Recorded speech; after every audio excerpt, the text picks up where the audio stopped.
Des déportés qui étaient là avec un instrument de musique. Plus de 60 ans après le conflit le plus meurtrier de l'humanité, la Seconde Guerre mondiale, l'association monégasque pour le devoir de mémoire a organisé sa première exposition à l'Auditorium Régnier III. Le nom, Notre combat, une exposition pour ne plus jamais oublier.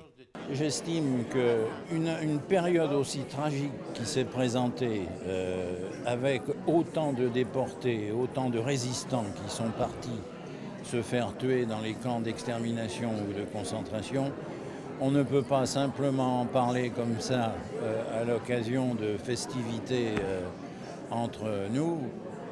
Il faut quand même qu'il y ait quelque chose qui soit véritablement structuré et particulièrement que ça permette à des jeunes de se rendre compte que s'ils sont libres, il y a peut-être eu à un moment donné, dans les contextes qui existaient, des gens qui se sont sacrifiés pour qu'ils soient libres.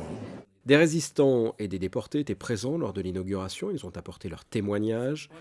Notre combat, une exposition où l'on peut y découvrir des objets d'époque, des photographies, des documents, notamment sur la résistance de la première heure en principauté. Les enfants, les petits-enfants, les arrière-petits-enfants de ces héros étaient présents, à l'image de la petite fille d'un déporté. Elle présentait son travail d'artiste lors de cette exposition.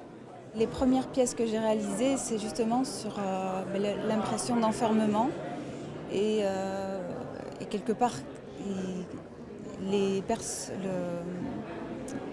l'idée que mon grand-père m'a fait passer, c'est qu'il a toujours eu l'espoir de s'en sortir. C'est pour ça qu'il a pu revenir à la vie. Et aussi quand je fais des expositions maintenant comme ça sur ce thème-là, c'est une façon de parler aux autres de cette période-là, de ce qui s'est passé et du pourquoi aussi. Voilà.